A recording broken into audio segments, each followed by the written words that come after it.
পরীক্ষা নিয়ে দিন পাস পাইছে। আমার মা আয়ো এই বাবা একটু দাঁড়াও। এই আয়ো ডাকে এই বেটা আমার ডাকতেছে কে? এই তুই চুপ থাক। জি আন্টি বলেন।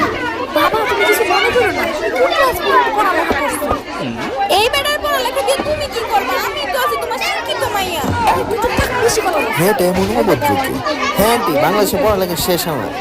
ও আচ্ছা বাবা তাহলে তো আমার মাইয়া না প্রত্যেকটা সাবজেক্টে এ প্লাস পায়, কিন্তু কি ইংলিশ করে আমি কিছুই বুঝি না। তুমি একটু ইংলিশ মিলা দাও তো, আদৌ কি ও ইংলিশ পারে নাকি? এবার তুমি এটা কি কাজে করে করতে পারো? আমি প্রত্যেকটা সাবজেক্টে এ প্লাস পাইছি দেখে তুমি আমার কক্সবাজার নিয়ে আইছো। এখন আবার এই বেটা আমার ইংলিশ ধরবো কি? এই বেটাকে আমি তোকে ইংলিশে পারবো? এই মায়েরা তো জন্ম দেওয়া তো মায়েরা উচিত শিক্ষা দিতে হবে। আচ্ছা ঠিক আছে আন্টি, কয়েকটা ইংলিশ ধরতেছি। দেখ আমি এনে ঘুরতে আইছি, এই বেটার কাছে